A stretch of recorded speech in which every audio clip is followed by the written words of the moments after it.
Hadley, and I'm a veteran of the Secret Space Program, and I served in the German fleet, and not of my own free will.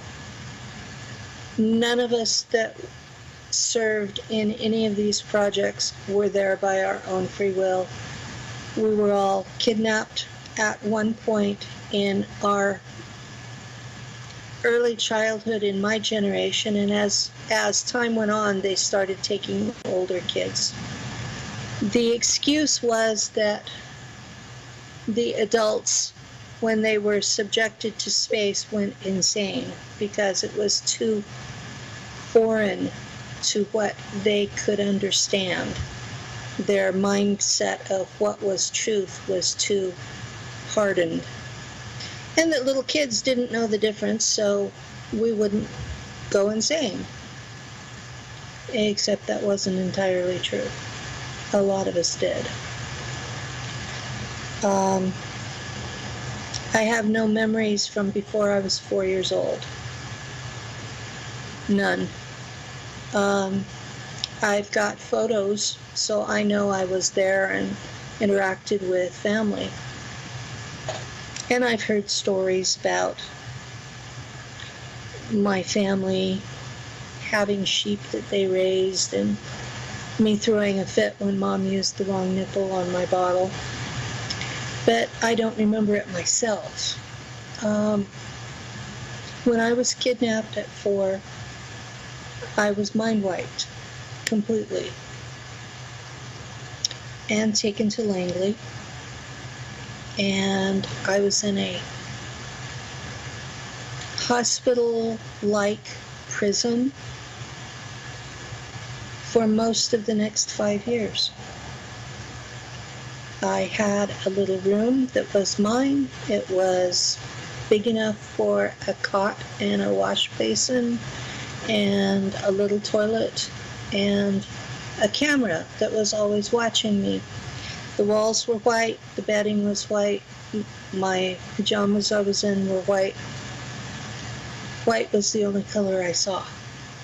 I was in room number 7. So, you know the movie V? Yeah. Where the man who was in room number 5 eventually forgot his name and just became 5 and put V on his arm, I think it was. Well, I was like that. I was number 7. And my initial mind fracture was done by being drowned in the closest thing that people would understand is a whirlpool tub that was turned off. I was just shoved into it head first and left there until I inhaled the water. I have a friend who cannot come public that thinks that this was done because when we are in the regen tanks, we have to breathe the fluid. So he thinks that that is the reason that they drowned us, was so we would breathe fluid. But I don't think so. That may have been a side effect of it. But the intention was to fracture our minds so that there would be programmable bits for them to use as separate people with no shared memory. Because when a child goes through trauma, they form alters. I've already reintegrated 28 of these alters, and I still have at least a dozen more. But drowning was the initial steps. And that's really consistent with what's come out from the people that do videos about MK Ultra. They show the videos of people being drowned. And some of the music videos do that. The next thing that they would do was once they had you where you no longer cared if they drowned you or not, then they would start shooting you. They'd shoot you in the heart. They'd shoot you in the middle of the forehead. They'd shoot you in the back.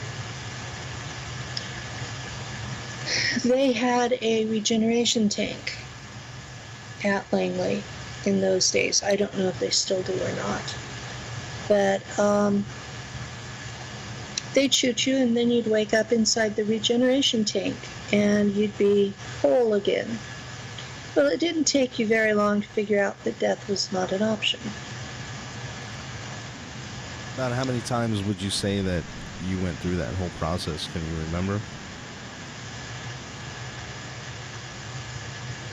I have no idea. It was, I'm almost 62 now, so we're talking 56, 57 years ago. I'm looking at day after day of being in artificial light 24/7. You don't even know what's a day.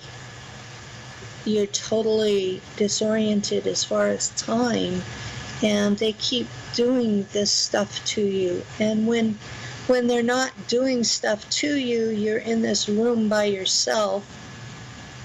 There's nobody to talk to. When you are brought into the cafeteria, you're not allowed to talk to anybody. You're not allowed to bond with anybody. There was no affection. They shaved my head because the training involved electrodes on my head. And so they had to be able to access the scalp. So there was no hair. So there was no reason to brush my hair because there wasn't any. I don't remember brushing my teeth. I remember being terrified of the bath.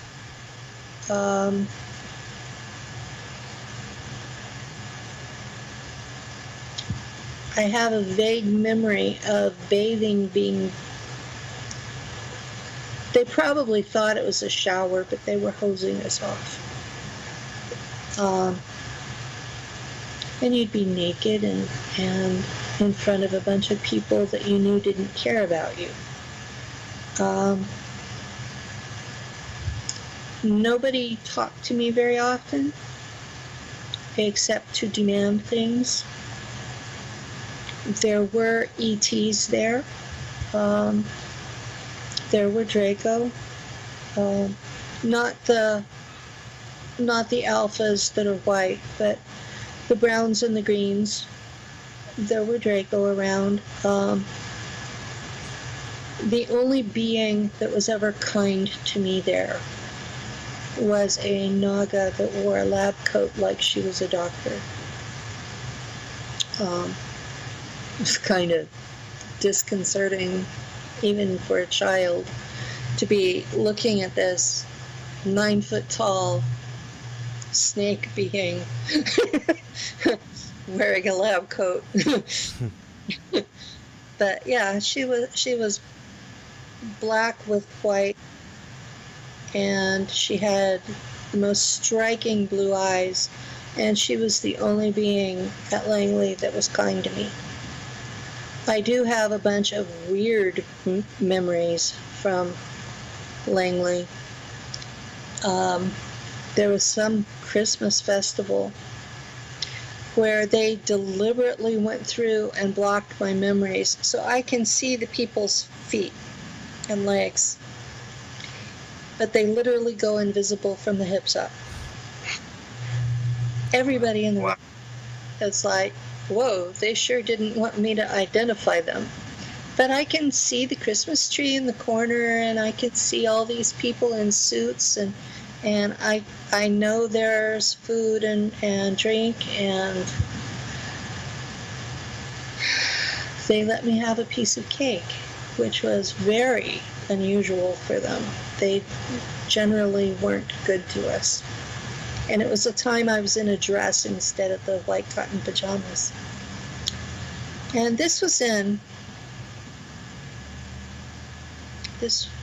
I was kidnapped in 1959, so little girls wearing pants was forbidden. That was wearing men's clothes. American society, women didn't wear pants in public until about the mid-70s. So this was, being in pajamas all the time was, and then to suddenly be in a dress was like really a special thing. And I don't remember ever being in a dress again, just that one time. Other things they did to us. If you refused an assignment, you would be put into an electric chair and electrocuted, and then put in the regen tank. So turning down an assignment was not acceptable. And assignments would be things like shooting each other, or killing animals with your mind, or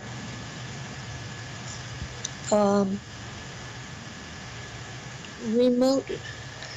It's not exactly remote viewing if it's telepathy involved, but it's along the same lines. You're remote viewing a situation and reading the mind of the person there.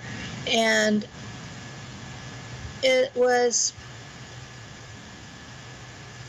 I wasn't good at it. I was better at reading their emotional state, but that wasn't what they wanted. They wanted me to give the words the guy was thinking, and just repeat what I heard, even if I didn't understand it. And they were doing a lot of spying on Russians and Chinese in those days. And I just wasn't good at it, so I was electrocuted several times. There were several trips to Montauk. Now, I know that Stuart Swerdlow says that Montauk started later and that it was all boys. But he hasn't been told the full truth. It started, the time tunnel was operational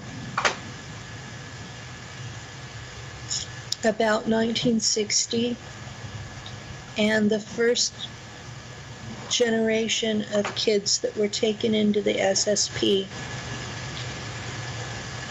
all had to survive the time tunnel first, boys and girls. And the girls tended to go multidimensional rather than travel in time. And so the Scientologists that were running the place got really, really mad at me because I would go multidimensional and just leave. They couldn't find me because their computer was set up just for time travel. And they had an incinerator for the kids that came back too crazy to salvage. And they wanted to put me in it, and the brown Draco that was there told them not to chip me instead so that I could be found. So I've been chipped since I was 6 years old. And I only remember one trip that I did that was time, but I know I was there for months, so I know there had to have been more. The one that I remember is going into the tunnel and seeing a general store in the back, and they show the time tunnel with these nice pretty ovals.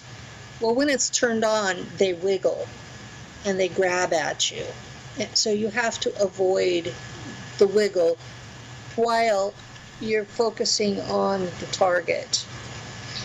And the person in the chair can make it go somewhere else if that's what you want to do, which overrides the computer, because the chair is set up to be a relay between the psychic ability of the person and the computer. It's a form of cyborg, because it's connecting into you, and so you're operating it through your consciousness. And a lot of the tech in the secret space program is based on that concept of a human consciousness runs the tech.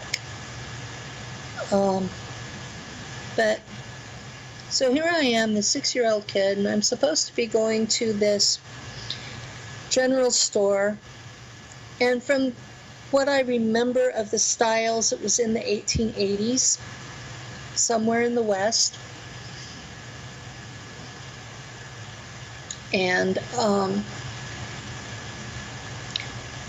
I was supposed to go, and they had these apples in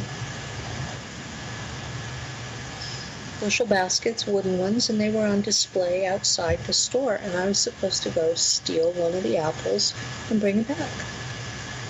Now, they make it look like this time tunnel trip is just you're there and you're back. And it looks that way to the person in the chair. But to everybody else, just the simple going and coming back takes about 3 weeks. So, is that 3 weeks in the tunnel? It's the 3 weeks is in the tunnel, but it's not. It doesn't seem like that to the person in the chair. It seems like an hour each way. Mm-hmm. But when you get back, 3 weeks is gone. And that's not counting any time that you spent there. But I was supposed to just go and come back, because bald-headed little girls were not common in the 1880s. So, but that would have been an anomaly that would have raised all sorts of flags. So I was supposed to not be seen. And so I came back with this apple, and they said, don't eat it. And I'm like, why? I'm a good to always ask why. And they said, because someone else is going to have to put it back. I'm like, why? Because you'll change the time, the continuum. And it's, oh. I'm like, all right, that sort of half makes sense. So that's one of the things that the people running the time tunnel were trying to do, was figure out what they could change and them still be there. Because when I got back, I had to tell them what was different when I got back about them, so they would know who by something as simple as changing an apple out, what changed.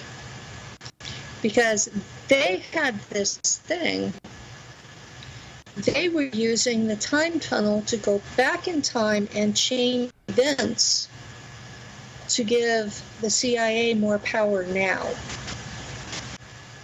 Looking back on it, I think that's why Kennedy was killed, was because he was planning to dismantle the CIA.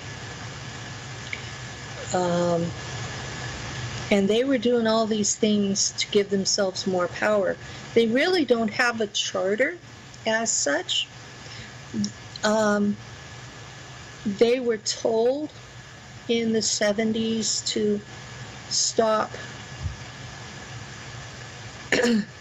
interfering with American citizens. They were told to stop MK Ultra. Well, we all know they didn't. Mm-hmm. They just changed the name and went underground with it. But when I was there I was there at Langley, which was at that point a CIA installation. I was there from summer 1959 until they sent me to Mars in 1964, with a couple of trips to Montauk in the middle. But they were looking for people who had the talent to be able to go back in time, fit in with the culture, and change things, and then come back. And I guess I'm lucky I didn't meet their criteria for that, because I would go higher dimensional instead. The rings, when they're active, they would form branches off. You would have your main tunnel, and you would have a branch off here and a branch off there, and maybe one above. And if you looked too close at the rings, they would guide you off. So you had to focus on the picture that was in front of you. And sometimes it would change while you were in the tunnel. You know, we're talking about a 6-year-old kid with a short attention span. And I would decide I didn't want to come back. And I got in a lot of trouble for that. But at that point, I realized they weren't going to kill me dead, or at least not leave me that way. I've always been a bit of a rebel. So did they come and get you? The Draco did. Draco did. The Draco did. The humans did not have the capability, but the Draco came and got me. I remember the man who was running it was so livid that he was ready to toss me into the incinerator, and the Draco stopped him. I remember him saying, "I know she's irritating, but because she can do this, she's worth more than the others." Now, do you think this Montauk technology may be involved with the time travel aspect of the 20 and back service? You think it's a part of that technology, or is it something completely different? It's a variation of it. Instead of making a complete time tunnel like they did at Montauk, they have a machine that's about the size of an MRI machine, and you're in it, and you come in one point and you come out where they send you to, which with the 20 and back program, they send you back to the time and place where they got you. So your clothes are still fresh from when they stripped you and sent you. It was amazing because they still had the pajamas that my mom had made for me.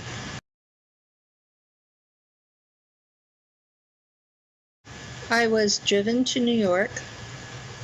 I was 9, and that was in 1964, so I can't identify the building.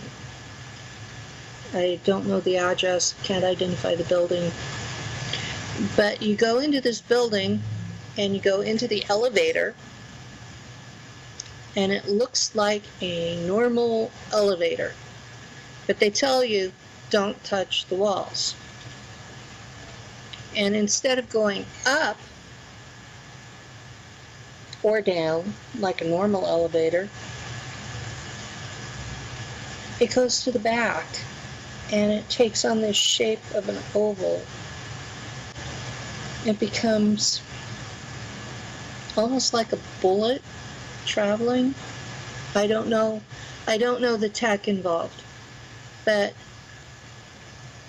it's like instead of being a square room that it started off being, it's suddenly oval shaped, and it's got this weird vibration to it. And it takes, in 1964, it took about 20 minutes to get to Mars. I mean, you're in it, you go. I don't know about all of these theories about the Van Allen radiation belts or any of that, because I didn't go through a spaceship. I went through the jump gate. When I first went to Mars, they put me in Shula with the colony kids. They had me in school for about 10 years. So I went there as a child without parents, but as one of a group of children who were there without parents. And we were considered freaks because we were MELABs. All of us had genetic modifications. All of us had weaponized psi abilities. And we were considered freaks. And the German society in space is a Teutonic society. It's not. If you're a wimp, you're not going to make it. You have to fight for yourself. You have to defend yourself. You are generally rewarded for being a bully, as long as you're not bullying the people over you. You're supposed to be loyal to them unless they get deposed, and then you're loyal to the guy who deposed them. So you're loyal to the position no matter who's in it. There's a fine line that you're supposed to walk between aggressive enough to survive and submissive to the regulations. I've had trouble with that being back on Earth because it's completely unacceptable behavior in America. Now, this group of children you were with when you got there, or did you join them? Did you travel there with them, or did you join them after you got there? I traveled there with them. There were, I think, 8 of us. So were you allowed to be friends with them, or did they prevent you from that? We were in the same room, boys and girls together. You slept there, you ate there, we shared bathrooms. So you no choice really then. Yeah, it was, you weren't supposed to be intimate, but you had no choice but to be around each other, whether you liked each other or not. And then at the same time, you were being forced into this Teutonic culture. And this was the first time I was given a name rather than being number 7. They called me Penelope, which is actually my birth name, but I didn't have a last name, so I was just Penelope. And I went to class, and they teach things a lot different there than they do here. They teach a variation of electric universe. That's the closest theory on Earth that is correct from their point of view, working with the ETs. They also teach quantum mechanics. And their math is base 60 instead of base 10, which makes a lot of the irrational numbers become rational. You know, the ones that are never ending because they don't divide up properly, like pi. Pi and phi and numbers like that. So they use base 60. Music is set where A is 432 instead of 440. I know I was considered a freak. Right. Now, was it just the other children that would treat you that way, or was it the adults too? It was the adults too. It was the whole time I was in the SSP, I was a freak. Because I had been modified with reptilian DNA. And I had weaponized psi abilities, and I was able to do things. Those abilities are behind a firewall now, where I have to be really angry or really scared to be able to access them. Not just like I think I'm going to be hurt, but more like I've been hurt. And I remember using it once while I was still in Shula. The Mars Raptors brought down a wall at the school. I got a group of about 20 people around me and formed a barrier like a bubble around us, and watched the horror on the outside. That was as big as I could make the bubble. We were safe inside it.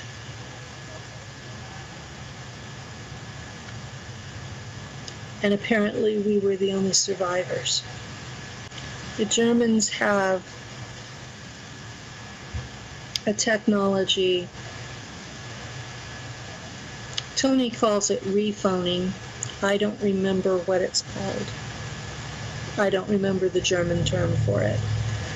But they get the coordinates. And for each point in time and space, there are like 20 coordinates for this tech. They get the coordinates for when the attack happens. And then they go back in time and pull the humans out. However, because once you have the coordinates, you can go back to that point over and over and over and over and over till you wear out the spot in time. Which, yeah, that can happen. You end up with a hole in the fabric of time, which creates its own problems. So you have to kind of make sure you stop short of that. But they went back through and pulled everybody else out of the cafeteria. And for a short period of time, I was a heroine. Didn't last long. I was still a freak. But I had saved 20 people, so they knew what actually happened. And somehow they went back to before the attack and repelled it. Probably the same concept and tech. But when I first started getting the memories back, that was the memory that came up first. And it was such a strong flashback. I could smell the blood, human and raptor. Because, you know, our people, the Germans, were armed all the time because the raptors are a foot taller and a couple 100 pounds heavier, and they come armed with claws that are 6 inches long and sharp as razors. In a unarmed fight, they're going to win every time. So our people were armed at all times. The raptors are not a stupid race, but they're a race that has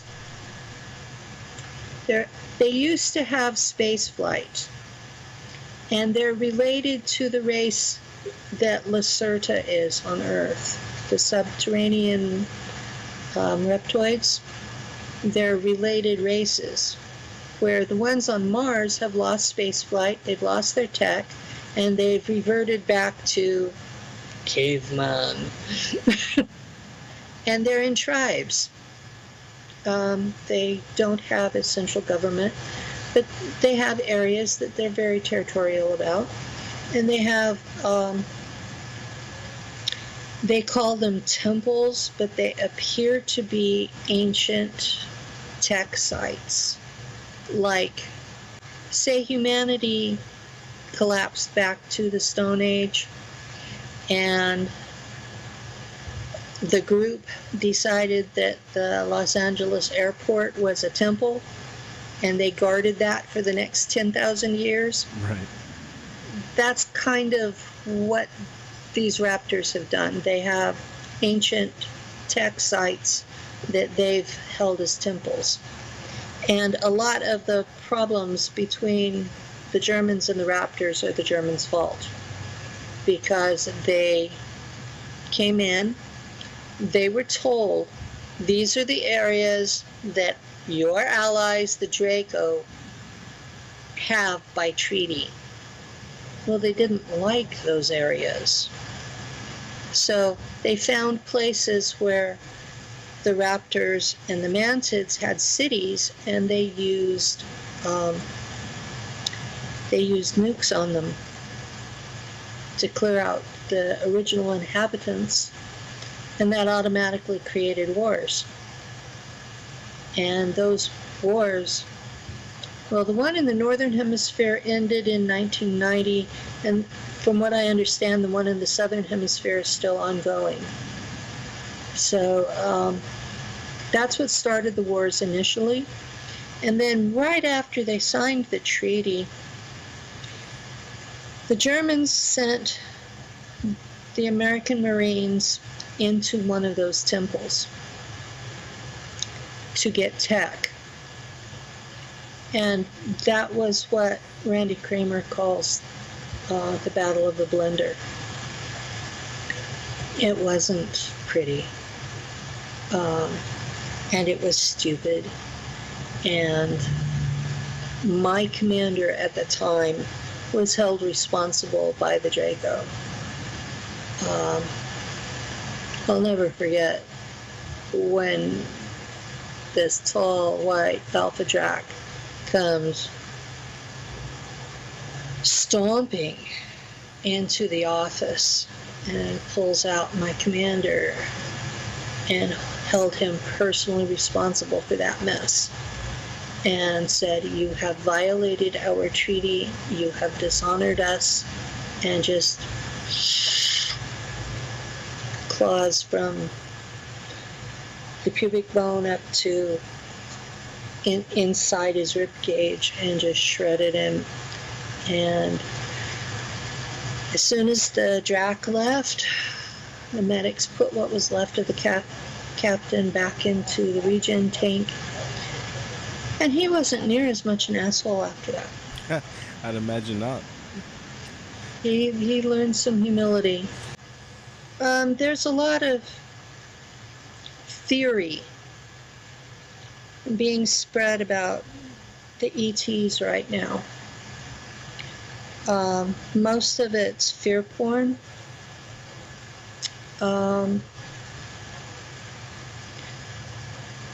I experienced several non-Earth races that were all physical beings in physical bodies, and nothing interdimensional about them. They were just, they were other beings that had fancier tech, and some of them were telepathic. But as far as spiritual development, they're not any ahead of us. They live in the same duality that we do. That just like with humans, there's 10 to 15% that are good all the time, 10 to 15% that are as bad as they can get by with and still survive, and the rest float by peer pressure of who they're with. And I found that to hold true with all the other races that were in physical bodies. And I dealt with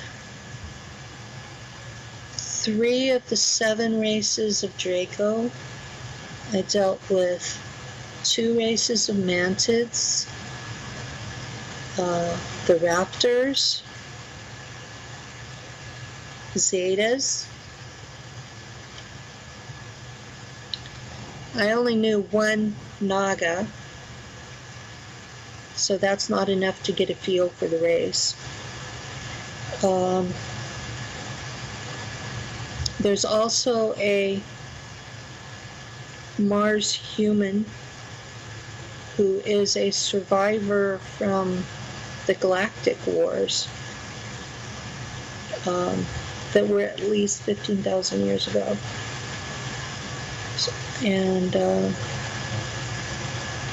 they're a little taller than us because Mars has less gravity. But they basically look like Apache from the American Southwest. They have kind of a red-orange cast to their skin and brown or black hair, and yeah. 10 years of school on Mars. Was there a graduation, or was it just here now you're... How did you end up in the Mars Defense Force?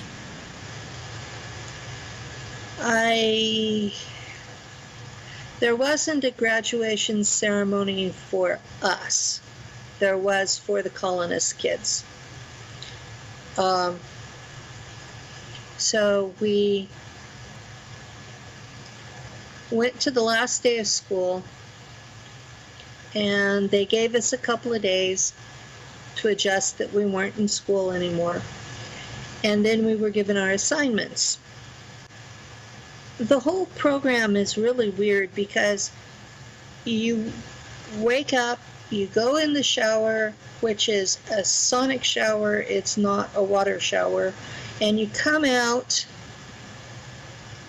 and your clothes for the day are on a chair waiting for you, neatly folded with your shoes on the floor, because you own nothing, not even the clothes you wear. You own nothing. And I remember getting the flight suit, and it was like, what?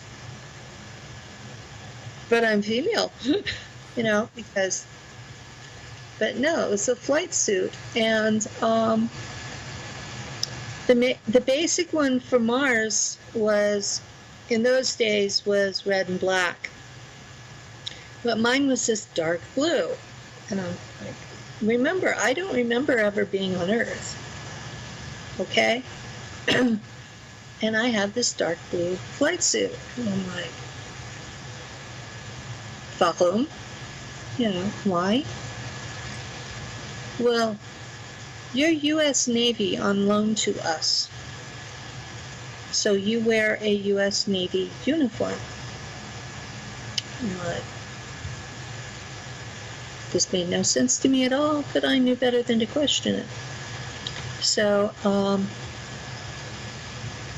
I was in this blue flight suit, and the uniforms out there are mostly knit, and they're more snug than the ones on Earth are.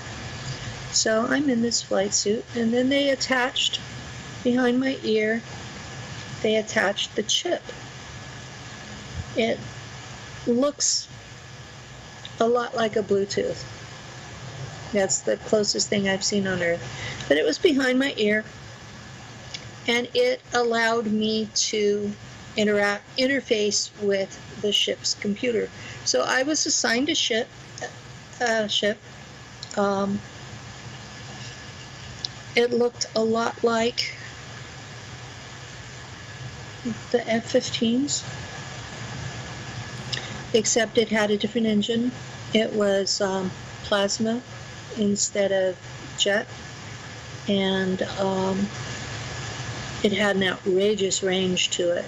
And I was part of a unit called the Valkyrie, or in German Valkyren, and they decided to make that my last name. Was my unit, Valkyren. So I was Penelope Valkyren in that altar. And I was there in my physical body, the same physical body I'm in now. I was stuck in a ship and told, your job is to find nests of raptors and take them out, if it's possible to. You know, if it's a big city, obviously I couldn't. But they were tribal and tended to be in smaller groups. The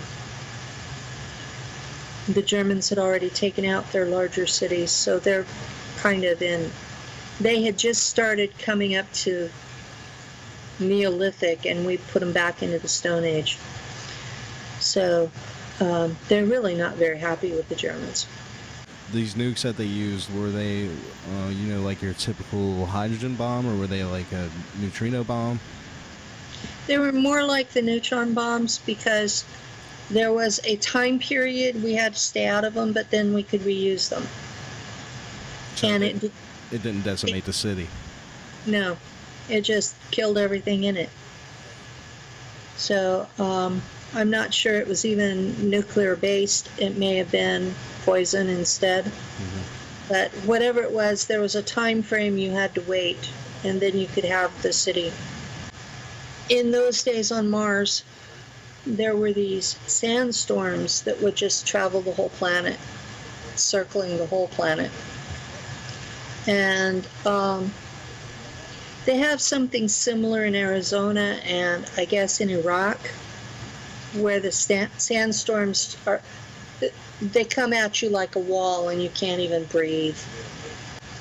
When they come, the sky's red. The rest of the time it's a light blue. It's not as dark as on Earth. Most of Mars is like being in northern Arizona above 8,000 foot. The polar regions have more water, so they actually still have trees. You'll see brush, grasses. That's what that green stuff on Mars is that shows up every so often. It's their growing season where they have plants, and plants are sturdier there because it's so cold at night. They would freeze otherwise. There are flowers, but they don't last very long. So now, is this native vegetation, or is this something that the Germans brought? This is native vegetation. It's stuff that's left over from before the Galactic Wars. All of the really frilly, sensitive stuff died. So what you've got left is the really sturdy stuff. The equivalent of cactus on Earth, except that it's trees and brush, and it's the kind of stuff that grows in cactus areas. The trees are a lot like junipers. Most of the high desert of the West has juniper forests because it withstands long times with no water, and it withstands cold nights. And the high desert in Nevada, Utah, those areas is all above 5,000 feet. So you're getting closer to the range of Mars. Mars is more like 8,000 feet. There, you can live in it, but you better have shelter at night because it drops below freezing. The day is about 27, 28 hours long, as opposed to 24 here. And you'd be surprised how quickly your body adjusts to that. It's I've never gotten back in sync with Earth since I've been back. As far as animal life, there's a lot of native reptilians and insects. They're bigger than they would be here, sometimes a lot bigger. The spiders get to 15 feet across, and they're telepathic, and the mantids keep them as pets like we do dogs. Most of the wildlife has some sort of a shelter for at night, or burrows. There are birds that are about this big. Yeah, the wings come out they're about this big.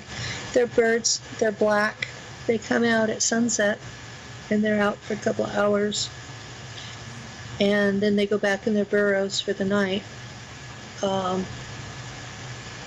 That's the only birds I saw there.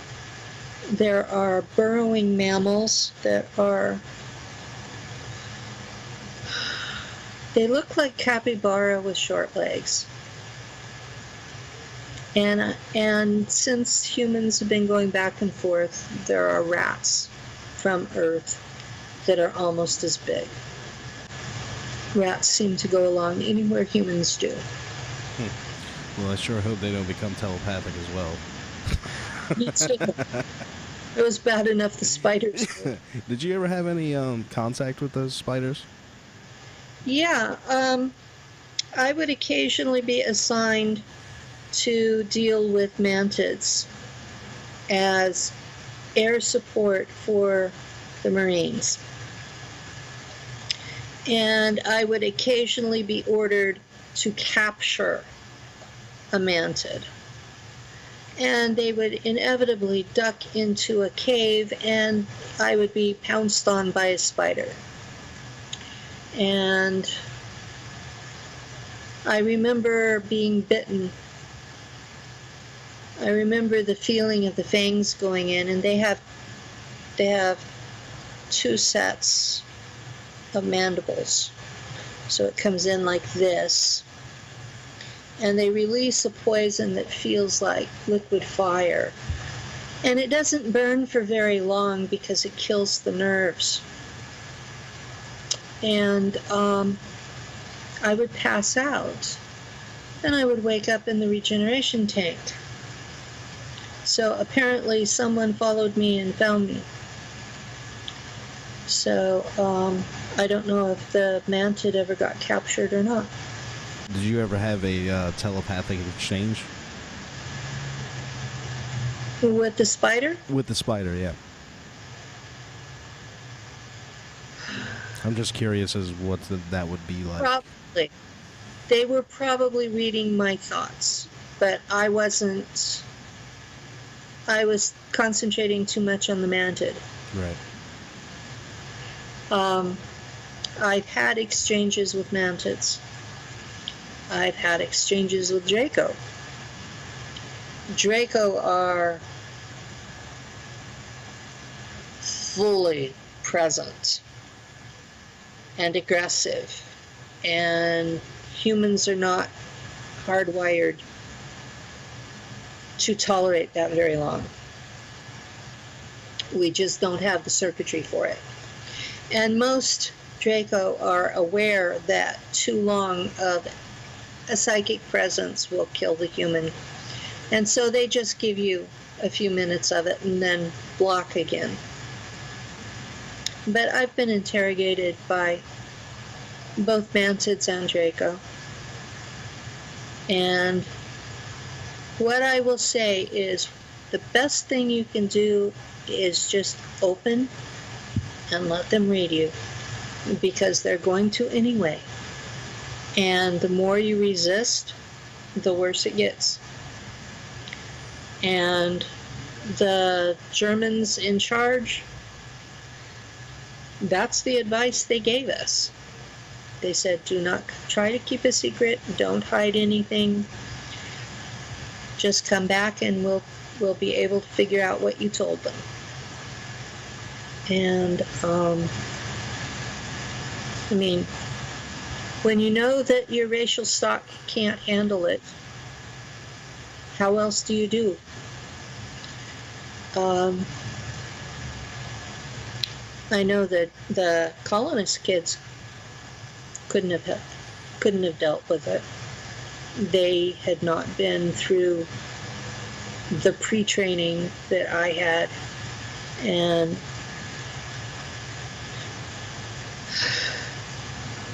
that's part of why that they were using us for Mars Defense Force, was because that mind fracture gave us the ability to hide things from them. If one alter knows something and the other alter is interrogated, the first one's stuff is kept secret because they don't share memory. So there are limits to what these beings can do. So if your mind is fractured and the bits are not sharing memory, then the Germans can keep secrets. And so can the CIA when you come back. So were the alters programmed to switch when you were being interrogated? I think so. Not quite sure though. I'm not quite sure, but this is the best theory I've come up with. Mm-hmm. Because I know that's why they use alters for some of the CIA ops. I found that from research after I came back. Because when I started remembering this, well, I should say I've had weird dreams my whole life, and weird things have happened my whole life. So I always knew I wasn't standard Earth normal.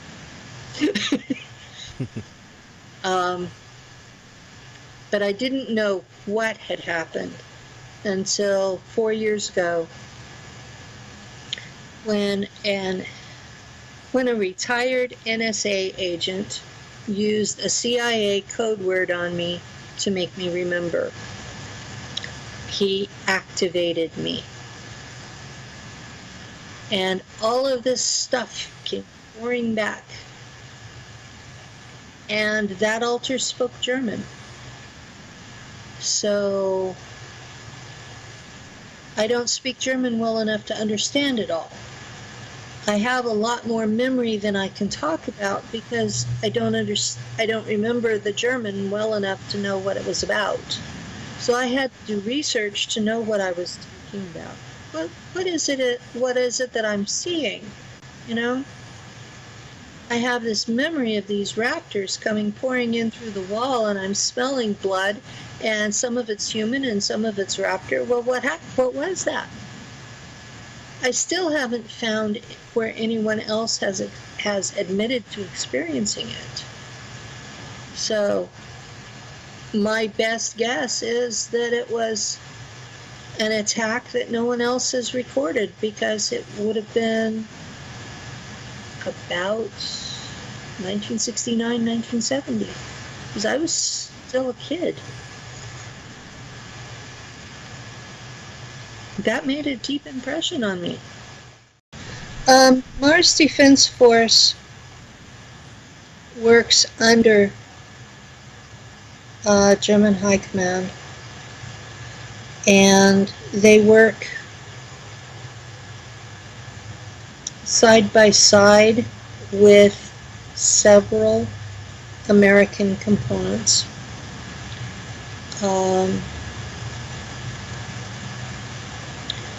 The Space Marines are one of them.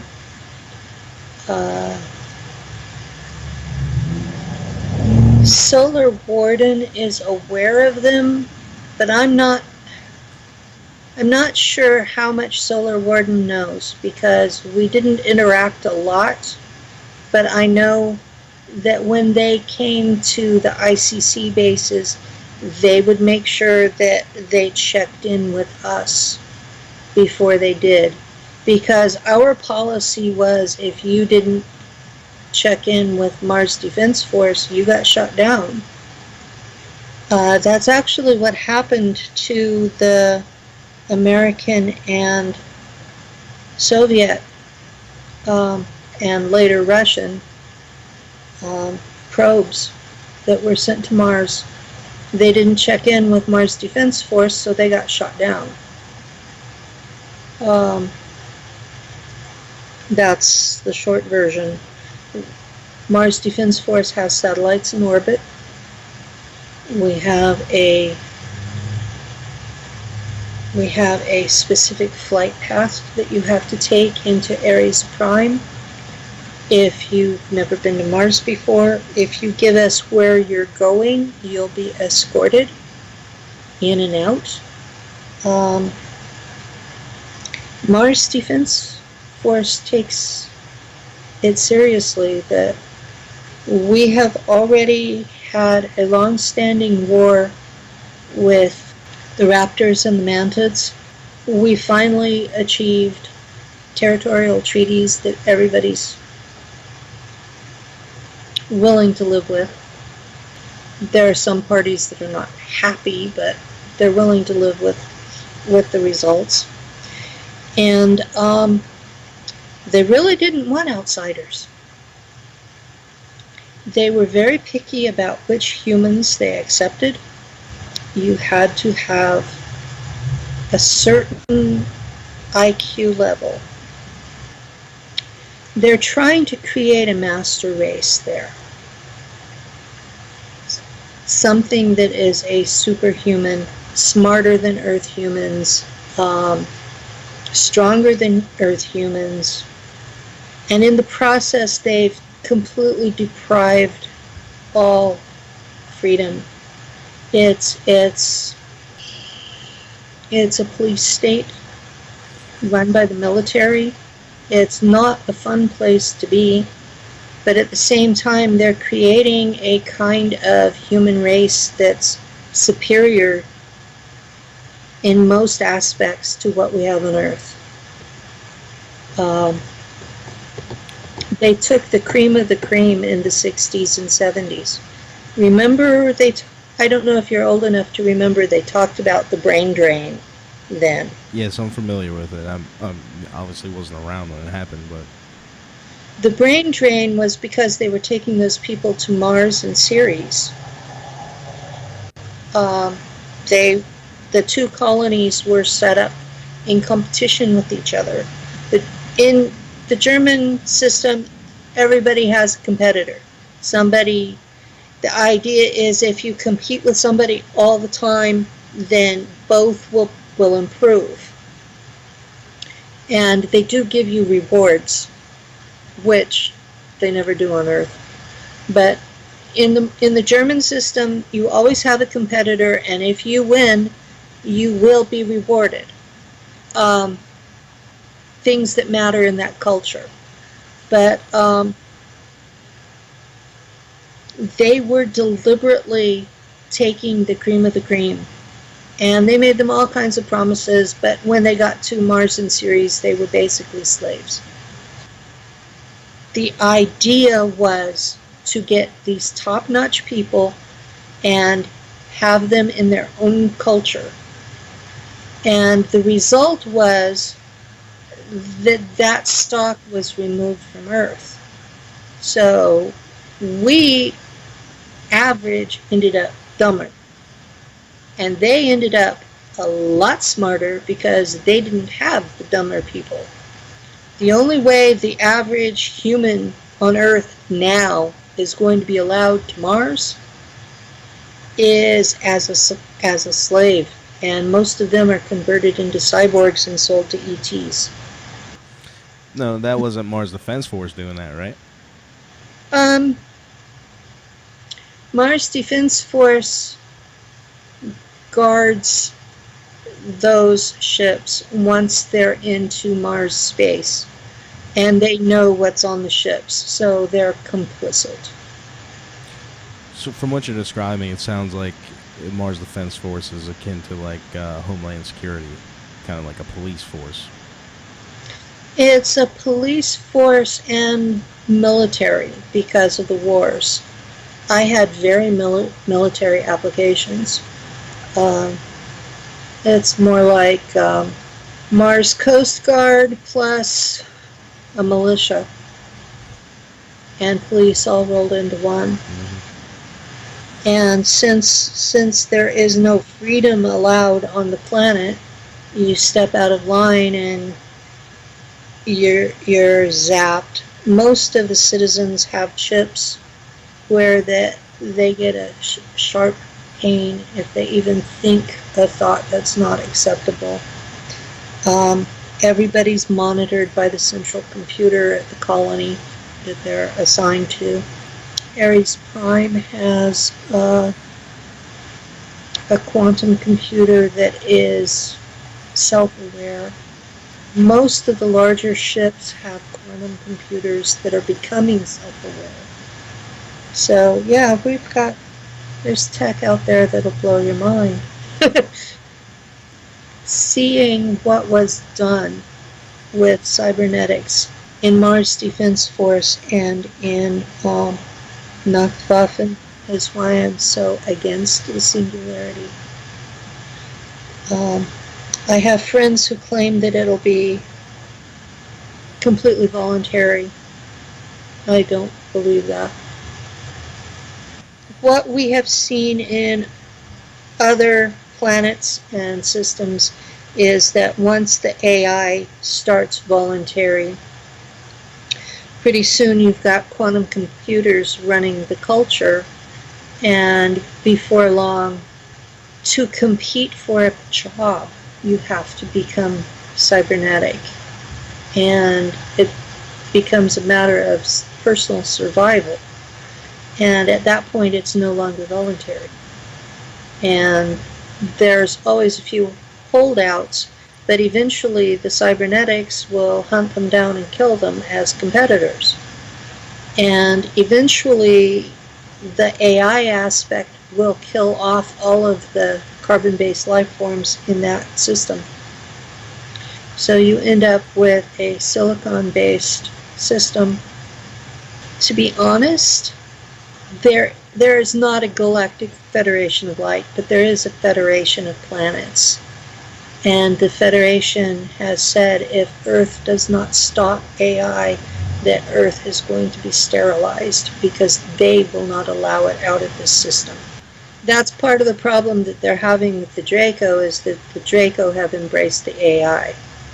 So that's the base of the bigger war out there that we have been dragged into on the side of the Draco.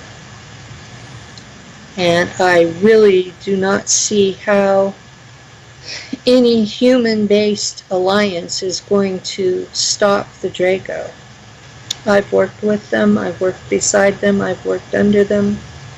Their empire may be in decline, but they're still more powerful than anything we've got. And there was no rebel alliance when I was sent home in 2014. So whatever is out there, if anything, is 3 years old or less. What do they have that could stand up against the Draco? Okay, so how did your service in the Mars Defense Force end?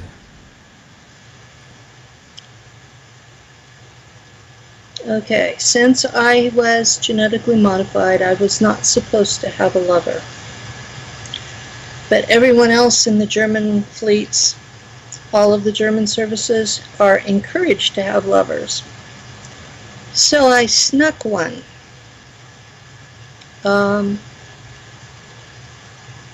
I was sent out to investigate a specific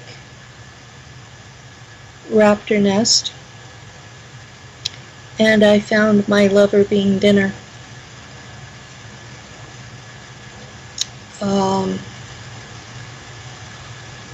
And I did what every red-blooded American woman that sees the man she loves being killed would do.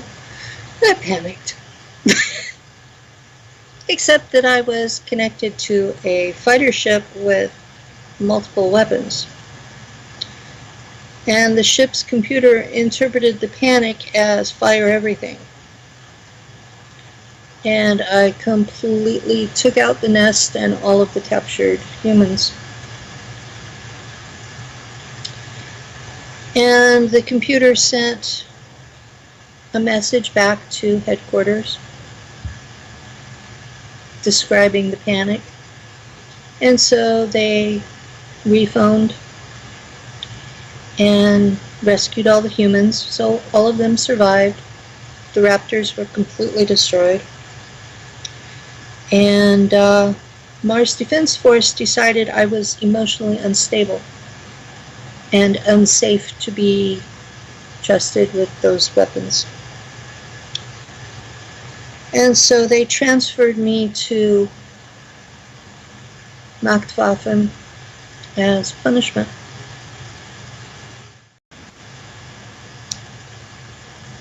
I was called into the office at Ares Prime, and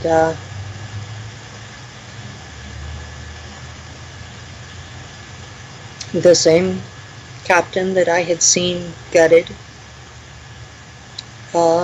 informed me that I was not stable enough for them, that they couldn't trust me. And this was in 1990. And they refitted me with a different chip and said I was going to be assigned to a ship as a navigator. Navigators don't plot courses. Navigators will set the coordinates for where the ship is going to go, but you have to have someone watching 24/7 because there are critters in space. Some of them are plasma critters that feed off the engines, and some of them are physical beings that are just out in space. If you think of space as like an ocean, you get more of an idea of what it really is like. It's not an empty vacuum. There are solar winds, there are magnetic currents, there are electric currents, and there are a lot of critters out there that have evolved to feed off of them. And some of them are really big. Some of them are bigger than asteroids, and others are just these little guys that'll cover your engine and just feed off of it and lower your efficiencies. Some of them are too big for the I just blanked on shielding, because there's electromagnetic shielding around all the ships. That's why when you take a picture of one of them, that it's never in focus, because the shielding shimmers on its own. So if it's a really tight, crisp shot, it's a fake. But yeah, you have your shielding on, and that takes care of the small stuff. It's like an electric fence. It shocks them and they go away. But you have to have somebody that's watching what's in front of you, so that if something big is there, you can go around it. And so we had this freighter that transported slaves and cyborgs back and forth. And there were 3 of us who were the navigators, and we had 10-hour shifts. so that we would rotate through. You might actually end up with a day off that way. 2 of us were female and 1 was male, and we had all gotten in trouble in whatever colony we were in. And that's important to know, okay, because the chip that they use makes it where you are not an independent person anymore. You are an extension of the ship's computer. And we were never allowed off ship. So no matter where we went, we were on ship. And we were on that ship until we were discharged. Now, I have found out that the name of our ship was the Zollheimen. I believe that was an officer's name, that the ship was named after a German fleet officer.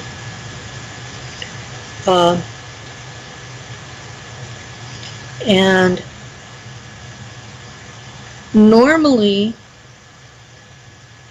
in all of the German things, anybody that has the same job, they put them all in the same room and you function like a unit. But in our case, they put the women in one room and the man in the other. So we were separated. And a lot of my memory of that time was stored on the ship's computer instead of in my head. So I don't have a lot of details about where we went or what all we did.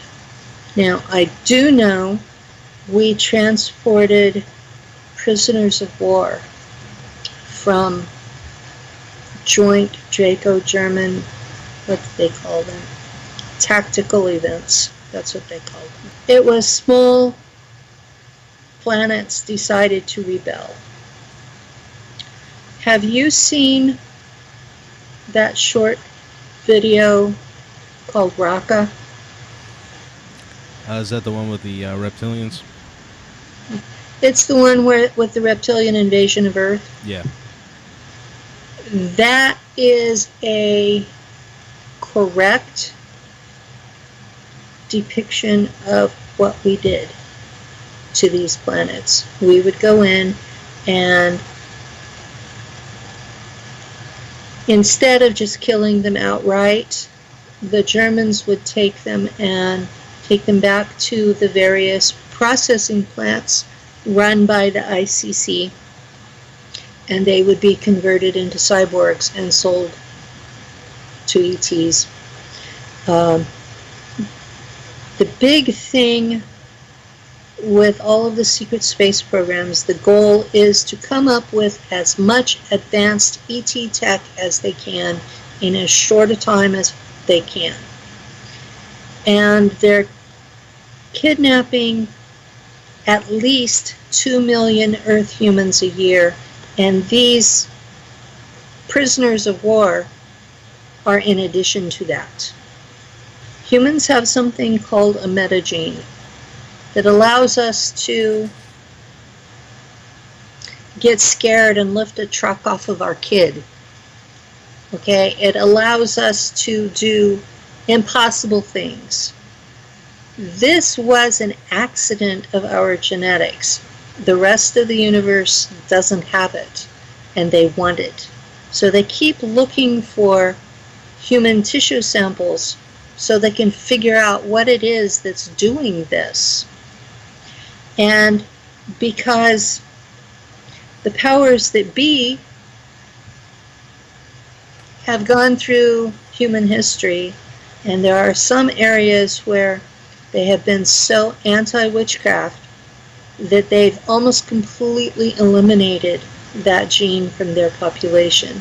And then there are other areas where that they honored the shaman, and so they have a higher incidence of it. And so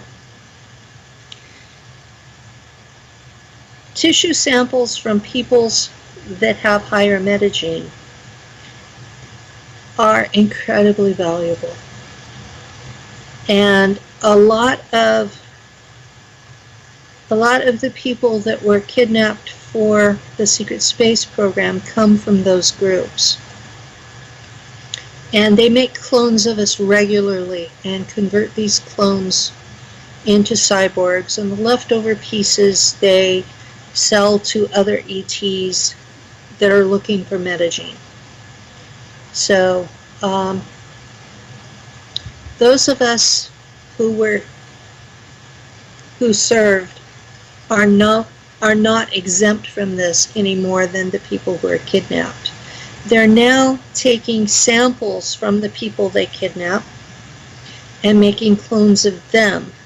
So my understanding is that instead of 2 million a year total cyborgs, we're up to 100,000 a day of total cyborgs. And we have plants on Mars and Ceres and the Moon, and a huge one on Pluto. Almost unbelievable numbers. So what are these ETs like, building an army with these cyborgs?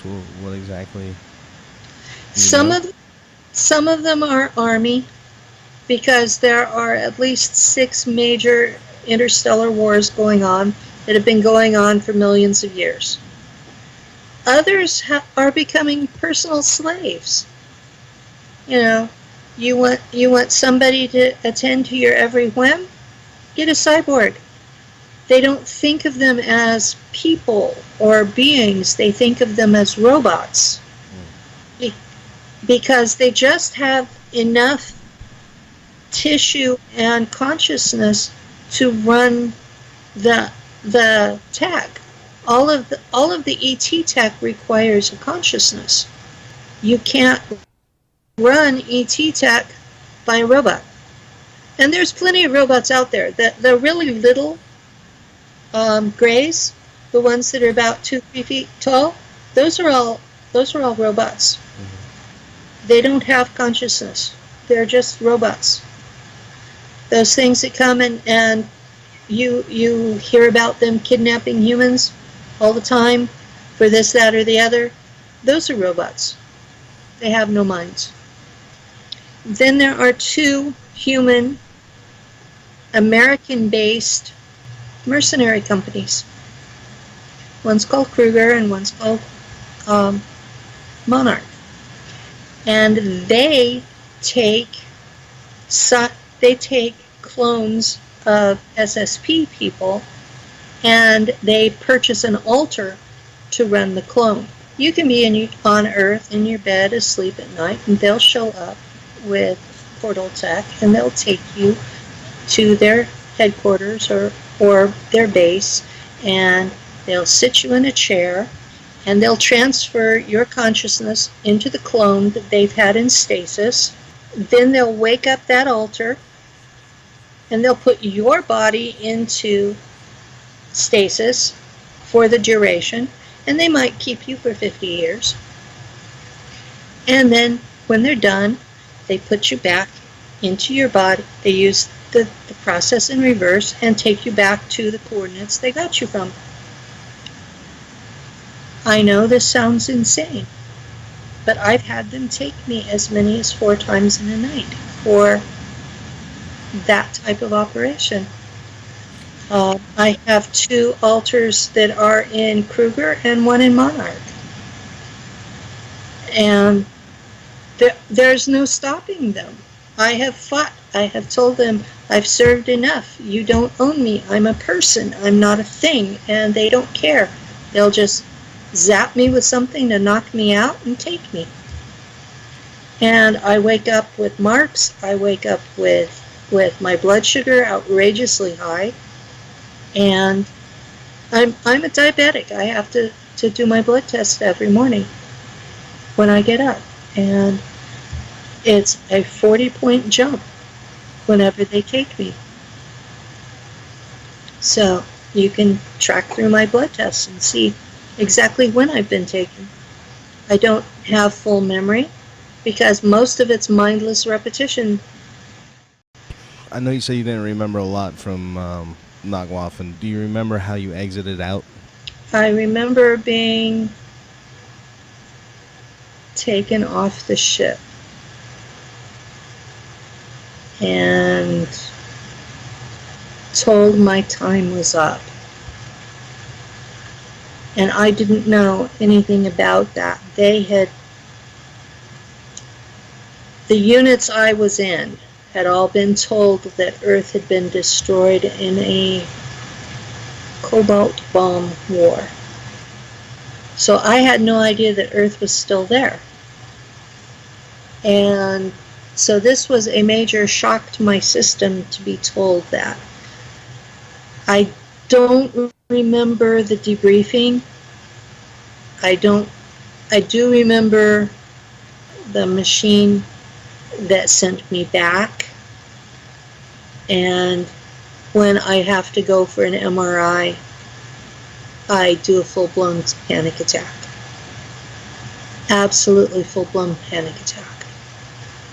Every time. And it gets worse each time, because as MRIs get more developed, they look more and more like that machine. Lou has to go in with me and hold on to my foot while I'm in it, because I just... I ended up throwing up once, getting an MRI, because it was so much like the machine they used to send me back. I remember coming back through the same jump gate to New York. I don't know how I got to California, because that's where I've always lived as Earth human. I remember being back in my bed, not remembering my family. They were really pissed about it.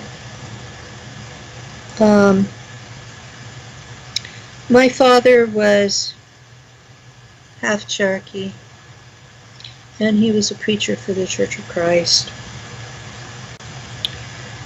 And we were cult members, and that's how I was raised. And for me to suddenly one morning not remember my family or where I was or any of that was really disturbing to them. And their response to being disturbed was to beat me. In a lot of ways, they were worse than Langley. If they'd had a regeneration tank, they would have been as bad as Langley. I started kindergarten the September after I was returned. And I told the kindergarten teacher that Martians had left me on the doorstep. And of course she called my mom, who promptly beat me, and told my dad, and he beat me too. And I was 5. Well, not quite 5. I turned 5 in my kindergarten year. My birthday's in the fall. And so here I was, this little kid, with memories of being on Mars. And I was basically told I was a liar. And I learned real quick to not talk about it.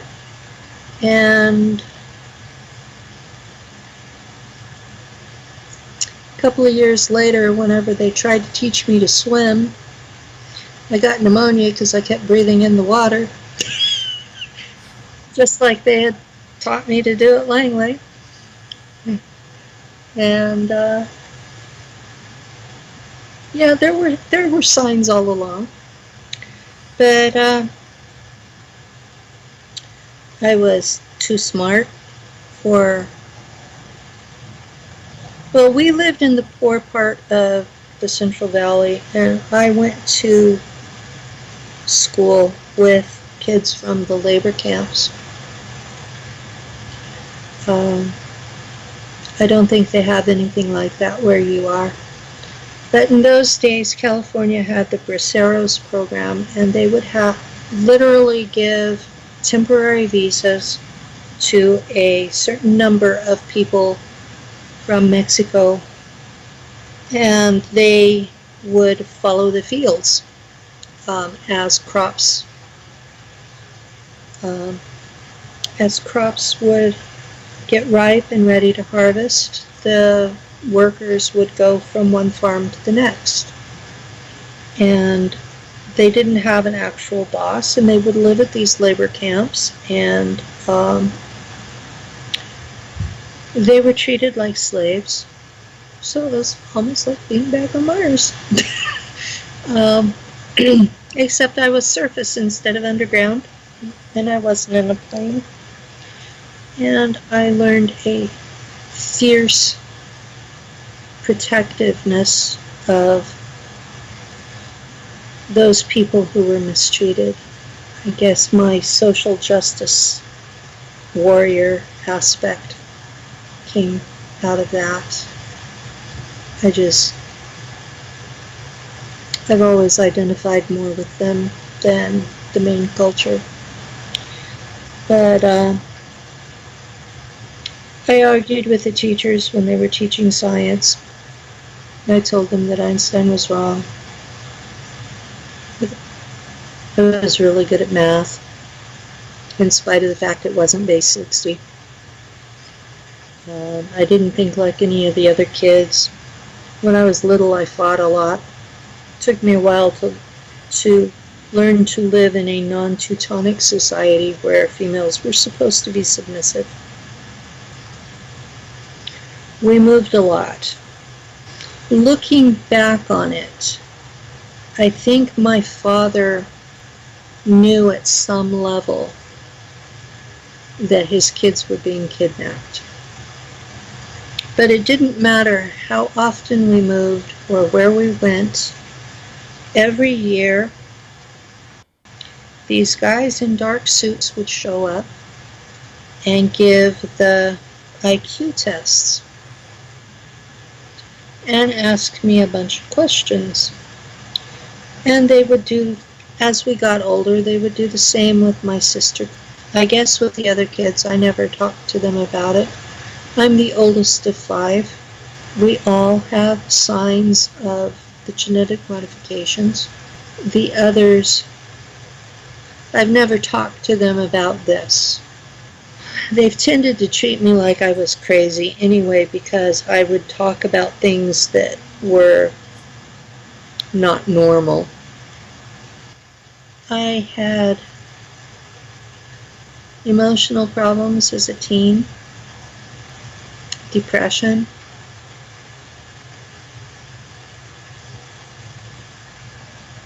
I was a girl geek in the 70s.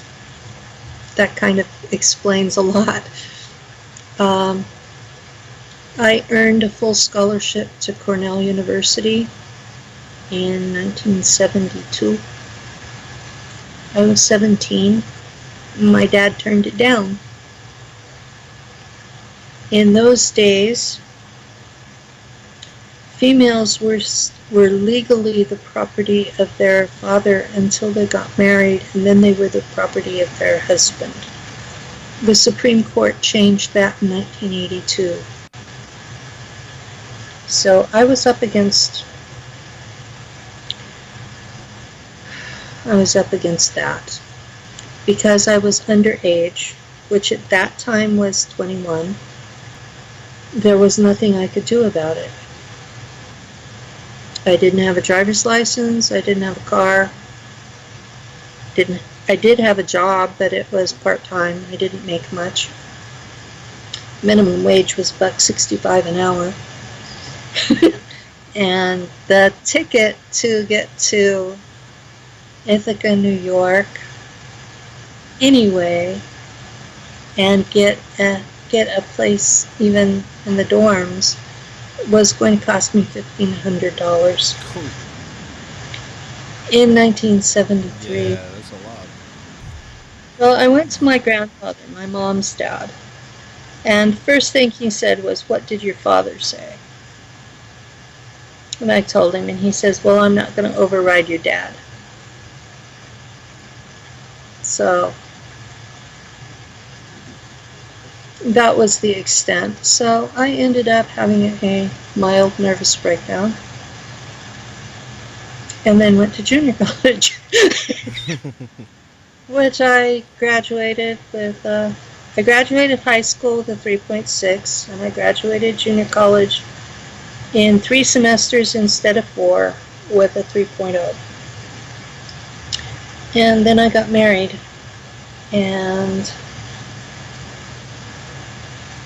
my first husband had petit-mal epilepsy and would get mad and beat me and then claim he didn't remember. And he broke my neck in 1977. We had 3 kids that have congenital adrenal hyperplasia, and I believe that's because of the genetic modifications that were done on me. I have 2 grandchildren that are carriers but seem to be disease-free. My kids are all about your age. My family, my parents were eugenicists, and my mother told me flat out to let them die. And when I didn't, she disowned me. And my father died in 1980, and my grandfather died a couple of years later. My mom remarried, and he had been a warrant officer in the Army and had supervised the construction of nuclear weapons. And he says, "And that's all I can tell you, or I have to kill you." So we never asked. My mom ever since then swears that I'm going to get her arrested because my stepdad was involved in this, and I'm talking. And it's part of her attempts to clamp me down into this quiet, submissive little girl person. Well, Mom, if they arrest you, it's going to be on your own thing. To be honest, we barely speak. She's disowned me 4 times and then claimed she didn't, and it's been one manipulative thing after another.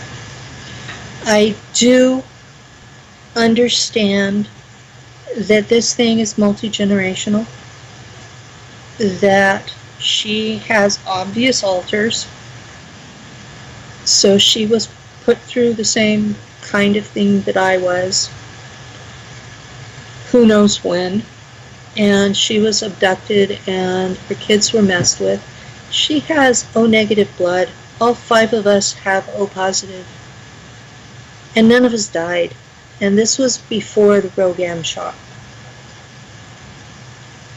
So it's obvious to me that military laboratories did this and made sure we survived. Eisenhower told them in '53 to do whatever it took for humans to survive the Draco terraforming of Earth. And that's what they've been doing. They've been kidnapping people and genetically modifying and sending people to Mars and Ceres and elsewhere in the solar system. There will be people that will survive it. Some of them are American, and some of them are German, and some of them are from other countries. Every country that has nuclear weapons except North Korea is part of the program. So all of this surface antagonism between countries is just for show. They're going to keep us divided so we can't unite against them. I see Earth very differently from most people simply because I know what's gone on in space. It's not Earth is not being run for humanity. Earth is being run for the elite, and they're planning on leaving and leaving us with the mess. And that's the short version. They think that because they're allied with the Draco that they're going to be spared. I don't think so. The Draco don't work that way. One of the Kruger alters is a shuttle pilot that her job is to make sure that the space critters don't get the shuttle. That's her only that's it. She drives back and forth between Mars and the Moon all the time. I don't know if you know James Rink, but he knows that alter. I don't know what her name is.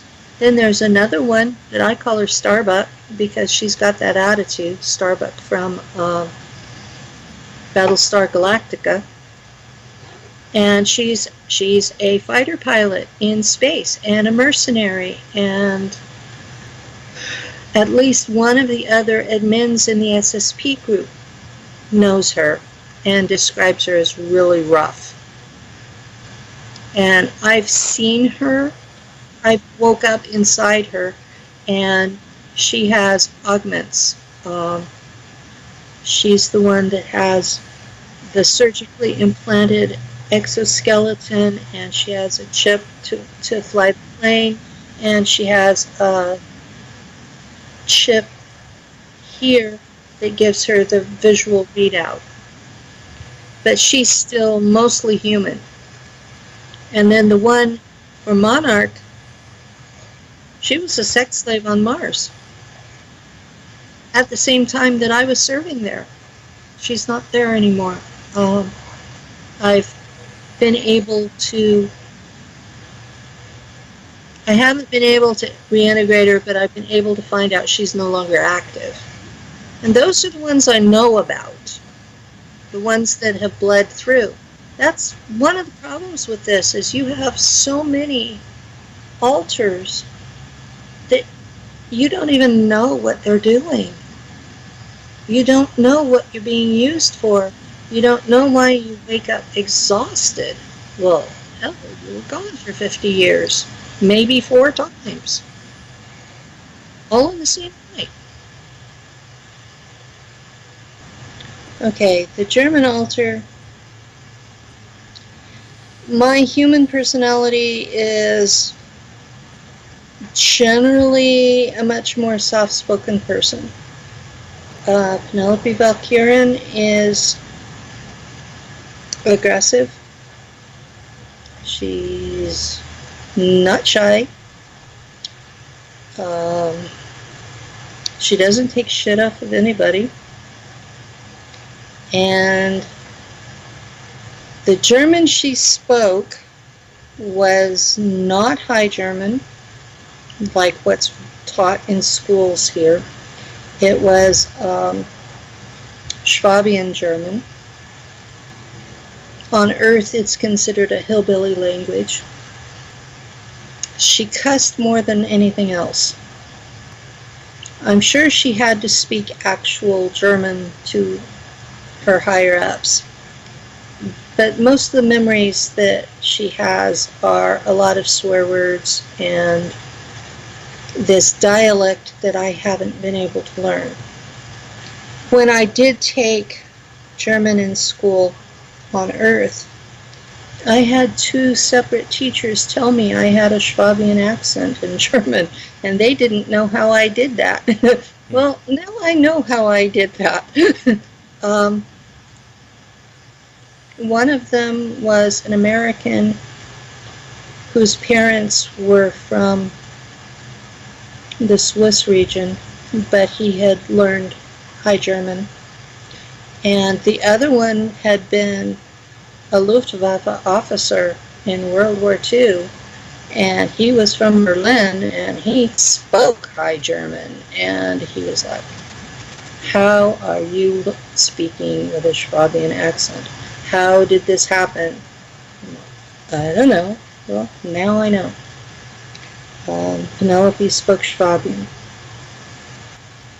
It's making it a little harder to figure out what she's talking about. But she's learning English, American version, faster than I'm learning what she spoke. So we're getting to where we can kind of communicate. Now, this is something that really needs to be addressed. When you're dealing with an alter, it's you, but it's not you. You don't share memories, and experience is a lot of what makes you who you are. So when you come into this reintegration period, you start to share memories, but you're still like separate people. And each one has an awareness. And there's a bit of a struggle as to which ego is going to be dominant. It takes a while, especially when you have someone like Penelope who is aggressive and trained to become dominant. And there are times that she'll slip out on me, and I almost get this glee from her about, I got to play. We are in the dance, and we're a lot farther along in the dance than, okay, she popped up last September. The memories started coming before she did. When I realized it was an alter and that she had been military and that she was Teutonic, I warned Lou. I said, you know, we've been through this reintegration before. This is what's happening. And he says, okay. So you got to give him kudos because he's been putting up with, I've reintegrated 28 alters, and the dance has gone pretty well with most of them. Penelope's a little more dominant than the others have been. So we're working on that one. Sorry. I've been accused of doing that. Doing what? I used to be in an online support group for people while I was trying to get this stuff straightened out. And I was asked to leave because when I would start getting upset, remembering things, it would mess with the other people's electronics. So, yeah. The other thing that happens is when I talk about things that the CIA doesn't want me to talk about, they interfere with the connection. Yeah, at least you've got it on record. Yeah. The other people never recorded it, and then when I talked about it, it was like, oh, you're nuts. That can't happen. Well, yeah, it can. It does. If they don't want something out there, they find a way to interfere. Mm-hmm. I've gotten far enough along on the free will thing that they can't actually shut me up. There for a while, they would actually just, my voice would stop. Wow. I could not even get the words out. Now I can speak it, they just interfere with other people hearing it. And I know that sounds terribly, terribly paranoid, and you wouldn't have believed it except you're seeing it happen. So, yeah, that's what happens.